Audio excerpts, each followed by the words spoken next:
Paula, ele me traiu e se arrependeu. Ele não sabe por que ele fez isso. Ele tenta buscar algumas justificativas, mas ele não sabe me dizer.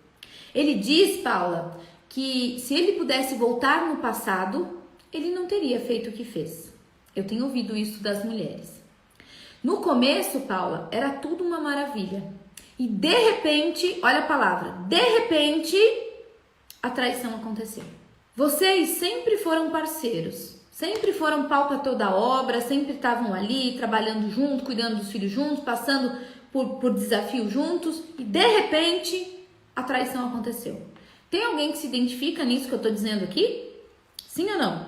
Muitos maridos que traem se arrependem, né? E sabe o que é mais dolorido? Que eu tenho percebido nesse aprofundamento, né, com as minhas alunas, é que o homem, muitas vezes, ele trai e ele nega. Ele nega porque ele não sabe como dizer isso, porque ele se envergonha, porque dói para ele também falar a verdade. É vergonhoso para um homem, né? É vergonhoso para um homem, a honra de um homem, saber que a mulher que ele ama, que ele resolveu constituir uma família, vai sofrer com isso. E além da traição, existe a omissão. Então, muitos homens têm muita dificuldade em falar sobre a traição. E quando as mulheres passam pela jornada, quando as mulheres aprendem, né, todo esse processo de ferramenta, de entender os pontos cegos da relação, elas conseguem se colocar numa postura de dar esse espaço seguro para que eles falem sobre a traição de uma forma muito mais leve. Se é que a gente pode falar, né, que de alguma forma a traição pode ser leve, mas sem discussões, sem brigas, sem xingamentos, sem acusações. Se seu marido, né, chegou a esse ponto de cometer a traição, eu preciso te dizer que com certeza essa relação teve muitos pontos cegos, dos quais você não conseguiu fazer a leitura desses sinais, tá? E eu vou trazer aqui alguns para você e vocês vão me dizendo quanto isso acontece com vocês, tá bom? E por que eu não sei ler esses sinais? Porque eu não tive um aprendizado, eu não tenho uma sabedoria ainda de uma essência mulher para conseguir decifrar esses códigos, sabe? Para poder decifrar esses sinais. Então, ó, um dos sinais que podem ter passado por você e você, por falta de ferramenta, por não ter alguém que te auxiliasse nesse processo, você passou o primeiro sinal, que é o sinal da comunicação errada. É aquele sinal aonde ou vocês têm um embate muito forte, né? Vocês só discutem e um começa a acusar o outro, ou você entra naquele processo de monólogo. Só você fala e ele escuta e se fecha e não faz nada com isso. O segundo, que é onde muitas de vocês se perdem, é no nascimento dos filhos. Como assim, Paula? O que você está falando? Filhos são bênçãos de Deus. Você está falando que eu perdi o meu casamento no nascimento dos meus filhos? Sim, mulher. Eu preciso que você esvazie a xícara, porque nunca o que você vai ouvir aqui é óbvio. Então, olha só. O nascimento dos filhos, sim, faz com que a gente se perca. E o que eu quero dizer com isso, mulher? Nós, mulheres, temos várias identidades. Nós somos mães, nós somos esposas, nós somos filhas, irmãs, profissionais, tias, né? Sobrinha. Nós temos várias identidades nas nossas relações. E aí o que acontece, né? Nunca vem com manual, né, gente? Casamento não vem com manual, filho também não vem com manual. Então o que a gente faz? A gente, quando engravida, quando a gente tem os filhos, a gente vai para a identidade da mãe, a gente vai ali, né, para aquele processo de ser a mãe, a melhor mãe que a gente pode ser, a mãe perfeita, a mãe que não quer errar, a mãe que não quer falhar, a mãe. E aí, nesse processo, você é aqui a mãe e cadê o marido? Gente, a comida primeiro é do filho, o banho é do filho, é onde o filho quer ir, é onde o que o filho quer fazer. E o marido vai perdendo totalmente a voz no processo da relação.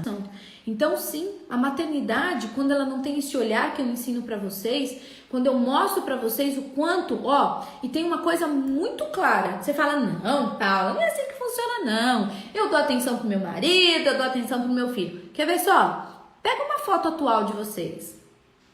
Pega uma foto de vocês de família recente do final de semana, do último final de semana que vocês estiveram juntos.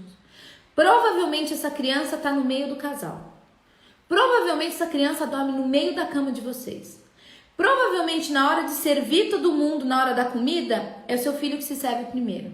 Com certeza, quando você vai perguntar o que vocês querem comer, o que vale é a opinião da criança. Então, tomem cuidado com isso. É muito complicado, porque nessa identidade de mãe, a gente fica como a mãe tarefeira. Eu preciso fazer isso, e é tarefa que não acaba mais. E essa mulher se perde na sua autoestima, essa mulher se perde no seu auto-amor, porque você olha pra essa mãe tá acabada. Essa mãe não pinta mais o cabelo, essa mãe não faz mais a unha, essa mãe não cuida mais do seu corpo, ela aumentou de peso. Ou, muitas vezes, tem esse processo aqui, né, que eu falo dos filhos, mas se você não tem filhos, pode ser que você está colocando a outra pessoa no lugar, que pode ser seus pais. Um pai, uma mãe que está doente, está passando por um momento difícil de saúde, também. Você se perde de você, né? Você se desconecta da sua essência em mulher e você só começa a olhar para isso e parece que tudo não faz mais sentido. Para vocês entenderem, né? Eles são crianças, mas a gente fala, mas é só uma criança. Não, ela é uma mulher, se for uma menina, ainda no corpo de uma criança. Se for um menino, ele já é um homem, no corpo ainda de uma criança. E eles sim separam o casal, quando os pais não têm a sabedoria de colocar os filhos no lugar deles e o casal no lugar dele. Então, é claro que quando as crianças vão pro meio da relação, a sexualidade fica abalada. Quando a sexualidade fica abalada, muitas vezes vocês não têm o diálogo, que foi o primeiro ponto cego, para vocês colocarem as cartas na mesa, para vocês poderem conversar. E aí o que vocês fazem? Vocês se distanciam. Nessa distância se forma um buraco. Nesse buraco qualquer coisa pode entrar. Pode ser uma mulher, pode ser o cigarro, pode ser as drogas, pode ser a comida, pode ser o excesso de compras, pode ser o excesso de sexo. Pode ser qualquer coisa, tá bom? Porque esse buraco está aberto. Quando você tem essa sabedoria de mulher, você não permite esse buraco. E aí você fica...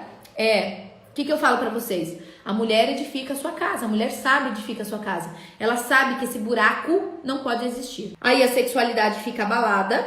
Você consegue fazer tudo, mulher. Você faz tudo. Você é mulher tarefeira, você começa a fazer tudo. Menos atividade sexual, menos momento de intimidade. Você tá tão cansada, você tá tão estressada, você não tá gostando do teu corpo não tá legal, você não tá bem, entende?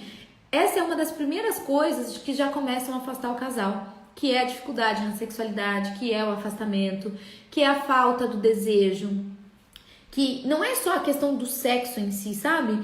Mas é aquela falta do toque, é a falta do querer fazer um carinho, é a falta do querer estar perto, de sentir o cheiro, sabe? É disso que eu tô falando. O primeiro movimento que a gente precisa fazer é esse, entender que nós somos adultas e que relacionamento só acontece com adultos e que nós chegamos na relação juntos, 50% dele, 50% meu, para tudo aquilo que dá certo, para tudo aquilo que dá errado.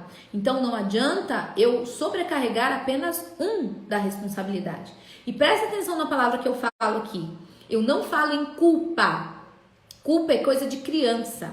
Eu falo em responsabilidade. Então, peraí. Houve a traição, eu entendi. Ele quer voltar e eu tô muito magoada, eu tô muito chateada, eu não consigo perdoar, né? E você também já falou que não é pra perdoar mesmo, então não sei o que eu faço, né? Mas eu quero a minha família de volta.